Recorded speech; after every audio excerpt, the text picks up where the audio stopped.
Continuamos en Panorama U Edición Central. A principio de semana hablábamos de esta noticia que tuvo lugar en Ugarteche, en el departamento de Luján, donde hubo una manifestación por inseguridad que terminó con un chico fallecido, calcinado en una de las casas de allí. Incluso teníamos una entrevista con una de las mujeres que había sido víctima de inseguridad también en el lugar. Todos ya conocerán lo que ocurrió allí en el departamento de Luján y lo queríamos abordar desde otro punto de vista. Está en línea con nosotros la licenciada Graciela Cusinet para tratar de entender por qué muchas veces reaccionamos de esta manera y ocurren este tipo de cosas en la provincia de Mendoza y también en el país. Graciela, buenas noches. Ignacio Esteller te saluda.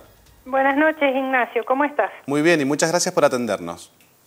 Gracias a ustedes. En primer lugar, me gustaría preguntarte, bueno, ¿qué te pasó cuando escuchaste esta noticia? Seguramente sabrás lo que ocurrió allí en Ugarteche. ¿Cómo podemos llegar a entender este tipo de reacciones de un grupo de manifestantes que fue a quemar una casa y esto produjo la muerte de un chico de 16 años? Desde el punto de vista sociológico, ¿cómo se puede llegar a entender o si no hay una explicación, cómo se lo puede abordar, no?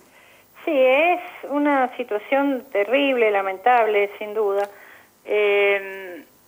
Es el típico fenómeno del linchamiento, ¿no? O sea, sí. Nosotros nos acordamos de las películas del lejano oeste, ¿no es cierto? Incluso la palabra lynch, o sea, la palabra linchamiento viene de un personaje que se llamaba Lynch, que promovía justamente la justicia por mano propia. Esto se da en realidad cuando el Estado no está presente. Claro. Acá, sin duda, tampoco yo quiero cargar las tintas sobre la gente, ¿no es cierto?, que tuvo esta reacción, probablemente agotada y cansada de sufrir hechos de inseguridad. Esto es una lucha, una guerra de pobres contra pobres, ¿no? O sea, ambos son víctimas, en diferentes grados, por cierto, porque la muerte de este adolescente es terrible, pero también hay que pensar que al no existir una política clara por parte del Estado para brindar seguridad a la gente empieza a tomar la justicia por su propia mano. Esto se da siempre sociológicamente, es decir, cuando no existe la ley y la garantía desde el Estado de su aplicación, la gente la toma por su cuenta. Claro. Y se producen estas consecuencias, ¿no es cierto?, donde un chico de 16 años, que ni siquiera sabemos si fue culpable o no fue culpable, y aunque lo hubiera sido, sin duda, dentro de nuestro Código Penal, un robo jamás está penado con la muerte, ¿no es cierto? Claro. Tiene penas de cárcel, pero jamás, o sea, nosotros no tenemos pena de muerte, en la Argentina no hay pena de muerte por robo en ninguna parte del mundo. O sea que ha sido un castigo absolutamente desmedido. Pero, digamos, estas son las consecuencias que se producen cuando justamente la gente toma la justicia en su propia mano.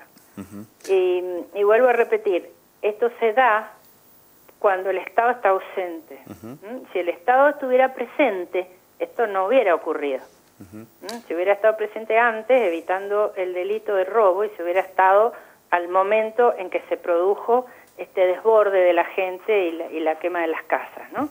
Graciela, hablando de la ausencia del Estado, me pregunto, y escuchando a vecinos del lugar que dialogaron con nosotros aquí en el noticiero, me pregunto si es una ausencia de manera estructural, digamos, de falta de políticas a largo plazo o del día a día, porque por ahí uno escucha este tipo de casos en donde los vecinos hace meses que vienen denunciando hechos de inseguridad y por ahí, más allá de falta de políticas a largo plazo, se hubiera solucionado con por ahí más presencia policial, ¿no?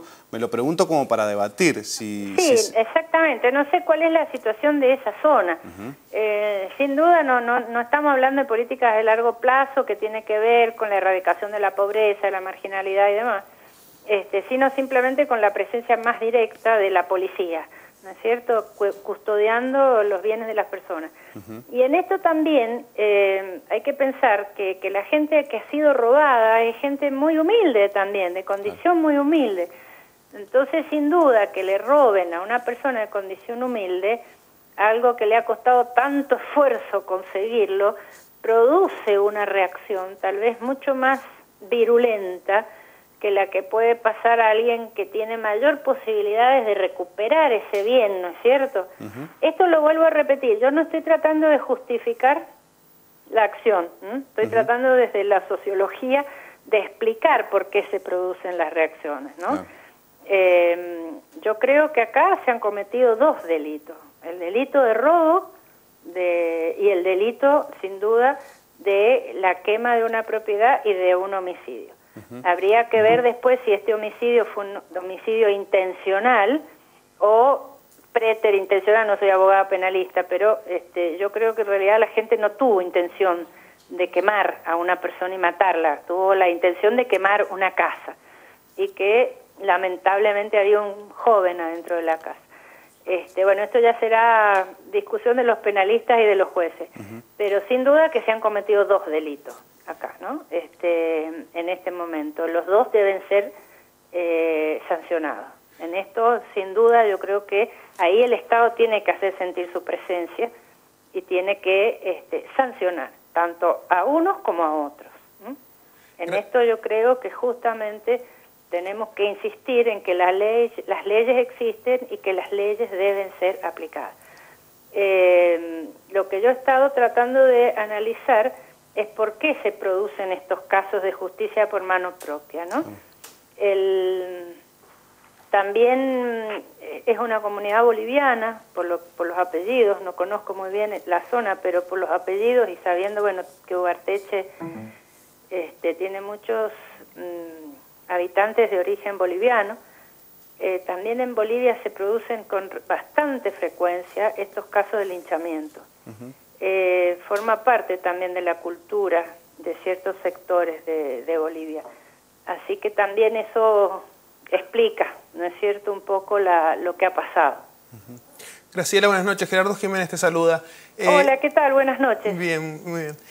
Vos hablabas recién de la falta de presencia policial e incluso quizás de presencia falta de presencia del Estado en este sentido, pero también lo que iban marcando los mismos vecinos y las crónicas incluso tenía que ver con falta de presencia del Estado en muchos otros sentidos, falta de servicios básicos, falta de agua, también desde este lugar hay un abandono de las personas, ¿no? Yo imagino que eso también debe ir generando un malestar social y un mal humor social muy grande que debe ir colaborando a toda esta situación. Sí, por supuesto, absolutamente. Que es un poco cuando estábamos hablando de lo estructural y de lo coyuntural, ¿no? Habría que tomar medidas a largo plazo porque sin duda acá hay gente que está en una situación de desamparo absoluto, como probablemente hayan sido los chicos que robaron, ¿no es cierto? Estos jóvenes que aparentemente, según los relatos de los vecinos, están permanentemente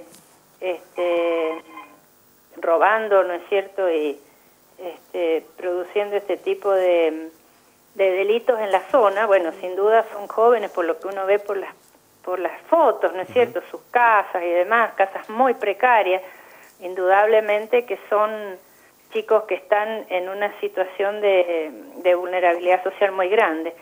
Y por otro lado, el resto de la población, la población trabajadora, también evidentemente son personas que podríamos calificar de pobres, ¿no es cierto? Así que bueno, toda la zona es una zona complicada socialmente, ¿no? Y bueno, y a esto le agregamos todos estos conflictos que se están dando